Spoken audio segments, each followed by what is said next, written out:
या उनको नाचने गाने वाली कहा या कोई भी ऐसी चीज कही, तो वो आपकी पार्टी की नहीं है। वो एक ऐसी अभिनेत्री है जो देश के लिए बोलती है, लेकिन आपको लगता है कि वो मोदी जी के लिए बोलती है, तो आपके आंखों में कंगना रनावत बहुत खटकती है। आपको कंगना रनावत नहीं अच्छी लगती, आपको वो अच्छे लगते हैं जो जेएनयू में जाके हाथ बांध के कन्हैया कुमार के पीछे खड़े होते हैं। और खबरें तो यहाँ तक आती हैं कि वो वहां जाके खड़े होने के 5 करोड़ भी लेते हैं। तो आपको वो अभिनेत्रियां पसंद आएंगी, आपको स्वरा भास्कर जैसे लोग पसंद आएंगे। दिग्विजय सिंह जी सच्ची में नहीं जानते कंगना रनौत कौन है? क्योंकि हमने देखा कि महाराष्ट्र में उनकी अलायंस सरकार द्वारा ही जो है बार बार लगातार हरामखोर जैसे शब्द, और उनका जो ऑफिस है वो गिराया गया शिवसेना द्वारा ही, जो उनके साथ की ही सरकार है। क्या कहेंगे आप? क्या दिग्विजय सिंह सही में नहीं जानती कि कंगना रनौत कौन है? कौन दिग्विजय सिंह? मैं तो किसी दिग्विजय सिंह को नहीं जानती, लेकिन मेरा आईक्यू लेवल तेज है, इसलिए मैं कहूंगी कि हाँ, आप वही दिग्विजय सिंह की बात कर रहे हैं जो मध्य प्रदेश में इस बार सीएम नहीं बन पाए, जिनका कमलनाथ से लगातार झगड़ा चल रहा है, जिनकी मध्य प्रदेश की आपस की टीम में इतनी फूट है कि हम बनेंगे सीएम, हम बनेंगे सीएम, उसके लिए आपका झगड़ा चल रहा है। बहुत बहुत शुक्रिया प्रीति मैम हमारे साथ जुड़ने के लिए। प्रीति मैम, जिस तरीके से हमने देखा कि कुछ समय से कंगना रनौत को बार बार लगातार टारगेट कर रहे हैं तरह तरह के जो नेता हैं, चाहे संजय राउत तो हरामखोर जैसे शब्द बोल देते हैं, अब जो कांग्रेस के एमएलए हैं सुखदेव जी, वो भी इस तरीके से टारगेट कर रहे हैं, वो नाचने गाने वाली बता रहे हैं कंगना रनौत को। आप किस तरीके से देखते हैं? क्या कहेंगे आप इसको? देखिए, सबसे पहले मैं आपको ये कहूंगी कि इस देश में आज भी अगर 33% आरक्षण का बिल, महिलाओं का वुमेन रिजर्वेशन बिल पास नहीं है, तो कहीं ना कहीं इस देश में जो पुरुष सत्ता मानसिकता है वो हर व्यक्ति के अंदर कहीं ना कहीं है। क्योंकि जिस तरीके से आप कंगना रनावत के जबड़ा तोड़ने की बात करते हैं, आप उनके दफ्तर को तोड़ देते हैं, आप आए दिन उनको धमकियां देते हैं, लेकिन जो नेता बोल रहे हैं वो नेता भूल चुके हैं कि चाहे शिवसेना हो चाहे कांग्रेस हो, उसमें बहुत सारी अभिनेत्रियां इनके साथ ऑलरेडी काम करती हैं।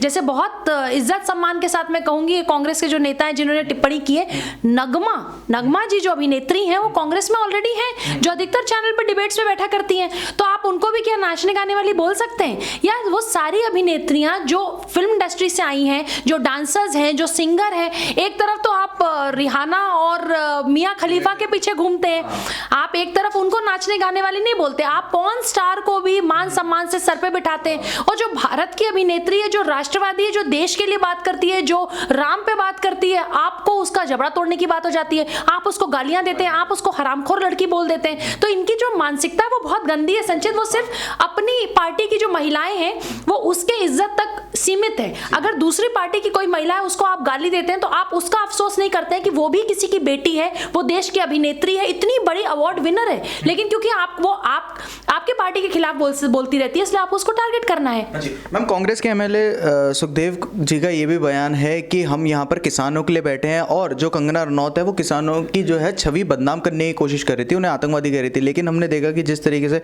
26 जनवरी में जो सारी चीज़ें हुई वो तो सबके सामने सच्चाई है। तो अगर कंगना किसी गलत चीज़ के खिलाफ बोल रही है तो वो कांग्रेस के हिसाब से वो चीज़ गलत हो जाती है। संजय, देखिए, कांग्रेस का तो मुंह ही नहीं है बोलने का, क्योंकि यूथ कांग्रेस ने एक ट्वीट किया था 26 जनवरी के बाद कि किसानों ने लाल किले पे फतेह कर लिया। जब 26 जनवरी को तिरंगे को उठा के फेंक दिया गया, इसका मतलब आप कहीं ना कहीं ये कह रहे हैं कि वो किसानों ने क्या तिरंगा उठा के फेंका। मैं तो नहीं मान सकती कि कभी भी देश का अन्नदाता जिस देश में अन्न उगाता है उस देश के तिरंगे को उठा के फेंकेगा। लेकिन कांग्रेस ने ट्वीट किया कि लाल किले पे किसानों ने फतेह कर ली, इसका मतलब कांग्रेस के हिसाब से वो जो तिरंगा उठा के फेंका गया था वो कांग्रेसी थे। बाद में खैर यूथ कांग्रेस ने इसको डिलीट कर दिया शायद इस ट्वीट को। तो जो कांग्रेस के लोग खुद किसानों के इस रैली को हमेशा से भड़काने का काम कर रहे हैं, जो आग लगी हुई है उसमें घी डालने का काम करते हैं, वो राकेश टिकैत जी जिनके खुद की फोटोग्राफ, जिनके पिताजी की फोटोग्राफ कांग्रेस के बहुत बड़े बड़े लीडरों के साथ दिखती है, तो वो सारे लोगों के साथ तो कांग्रेस के ऑलरेडी लिंक्स हैं, जो बॉर्डर पे बैठ के आज तानाशाही कर रहे हैं, जो बॉर्डर पे बैठ के किसानों को भड़का रहे हैं। और राकेश टिकैत ने तो ये भी 2 दिन पहले कहा कि मैं फसलें कटने नहीं दूंगा, सारी फसलों को हम जला देंगे। किसी के बाप की है वो फसलें? वो इस देश की फसलें हैं, किसानों की हैं, अन्नदाताओं की हैं। आप जैसे राकेश टिकैत जैसे लोग जो करोड़पति हैं, जिनके पेट्रोल पंप हैं, जिनके बिजनेस हैं, जिनका अपना व्यवसाय चल रहा है, उनको कोई फर्क नहीं पड़ता कि किसानों की अगर आप फसल जला देते तो क्या आप किसानों का घर चलाने जाएंगे? और कांग्रेस के लोग इनका समर्थन करते हैं।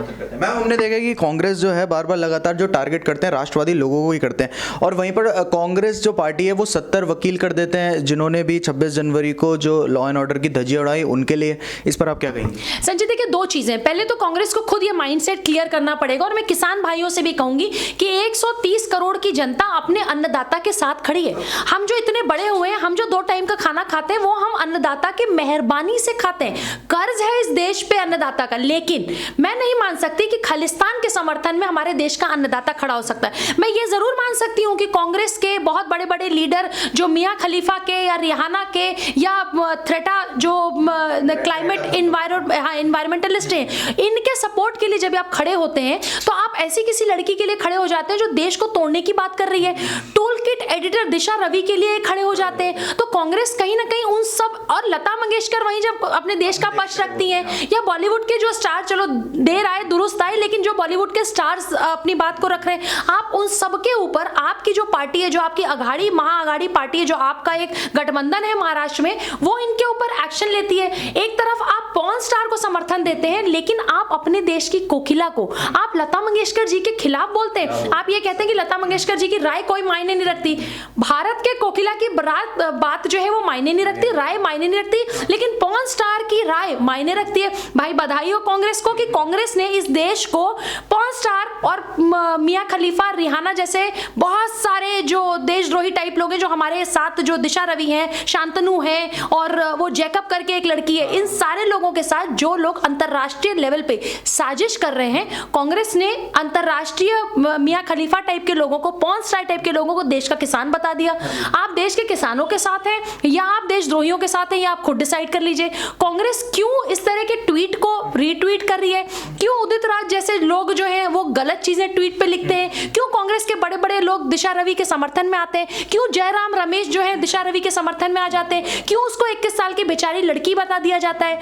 मतलब जो देश को तोड़ने की बात करेगा वो बेचारी लड़की है, और जो देश को जोड़ने की बात करेगा आप उसका झगड़ा तोड़ने की बात करेंगे, आप उसके परिवार पे धावा बोलेंगे। आप कंगना की जो बहन है रंगोली, उनके खिलाफ भी महाराष्ट्र में मुंबई पुलिस ने लगातार FIR की है। आप उनको राजद्रोह बताते हैं, आप उनको देशद्रोह बताते हैं। ये भी बड़ी बात नहीं होगी कि अभी कुछ दिन में उसको, जिस तरह से तिलोजा जेल में अर्नब गोस्वामी को रखा गया था, राष्ट्रवादी पत्रकार को, उस तरह से राष्ट्रवादी एक्टिविस्ट हो, चाहे राष्ट्रवादी यूट्यूब चैनल्स हो, चाहे राष्ट्रवादी अभिनेत्रियां, सबके ऊपर तलवार लटक रही है महाराष्ट्र में। लेकिन जनता तो देख रही है, जनता को तो पता चल रहा है कि कौन देश के साथ है और कौन पॉर्न स्टार के साथ है। अच्छा, जब दिग्विजय सिंह से पूछा गया इस पूरी कंट्रोवर्सी के बारे में जो उनके जो पार्टी के MLA ने करी है कंगना रनौत के बारे में, तो वो सिर्फ और सिर्फ एक बात बोलते हैं कि कौन कंगना? क्या दिग्विजय सिंह जी सच्ची में नहीं जानते कंगना रनौत कौन है? क्योंकि हमने देखा कि महाराष्ट्र में उनकी अलायंस सरकार द्वारा ही जो है बार बार लगातार हरामखोर जैसे शब्द, और उनका जो ऑफिस है वो गिराया गया शिवसेना द्वारा, जो उनके साथ की ही सरकार है। क्या कहेंगे आप? क्या दिग्विजय सिंह सही में नहीं जानते कि कंगना रनौत कौन है? कौन दिग्विजय सिंह? मैं तो किसी दिग्विजय सिंह को नहीं जानती, लेकिन मेरा IQ लेवल तेज है, इसलिए मैं कहूंगी कि हाँ, आप वही दिग्विजय सिंह की बात कर रहे हैं जो मध्य प्रदेश में इस बार CM नहीं बन पाए, जिनका कमलनाथ से लगातार झगड़ा चल रहा है, जिनकी मध्य प्रदेश की आपस की टीम में इतनी फूट है कि हम बनेंगे CM, हम बनेंगे CM, उसके लिए आपका झगड़ा चल रहा है। और आप चुनाव लड़ लीजिए। मैं तो कहती हूँ, मैं तो चैलेंज, खुला चैलेंज कहती हूँ कि एक तरफ कंगना रनावत को देश के किसी भी जगह से XYZ खुद चुन ले कांग्रेस, वहां से कंगना रनावत को उतार दीजिए और वहां से आप दिग्विजय सिंह को उतार दीजिए। आप देखिए कि कौन जीतता है और कौन हारता है। कंगना बम्पर वोट से जीतेगी देश में कहीं, और उसको MLA MP मिनिस्टर बनने की जरूरत ही नहीं है। संसद में तो आधे से ज्यादा चोर भरे हुए हैं जो देश के खिलाफ आज बात कर रहे हैं। आज विधानसभा में आधे से ज्यादा MLA ऐसे बैठे हुए हैं दिल्ली में जो ताहिर हुसैन की वकालत करते थे। तो जहां पे आतंकियों की, देशद्रोहियों की, आप दिशा रवि की, शांतनु की, टूल किट एडिटर्स की जो वकालत करने वाले नेता हैं, वहां पे तो कंगना रनावत की जगह ही नहीं है। कंगना रनावत राष्ट्रवादी अभिनेत्री है, उसका जन्म बॉलीवुड में मणिकर्णिका बन के वहां की सफाई करने को वो कर रही है। और दिग्विजय सिंह जैसे लोगों के कहने से कि कौन कंगना रनावत, आप इसका मतलब दिग्विजय सिंह बिल्कुल पढ़ते नहीं। अरे आप तो राजा हैं, आप तो बहुत बड़े आदमी हैं, आपको ये नहीं पता कि जो राष्ट्रीय पुरस्कार से नवाजी गई है कंगना रनावत, आप उनको नहीं जानते? हम लोग भी इसी तरह कहते हैं कि हम लोग भी इनको नहीं जानते, क्योंकि कांग्रेस में तो लोग खुद दिग्विजय सिंह को अब नहीं जानते।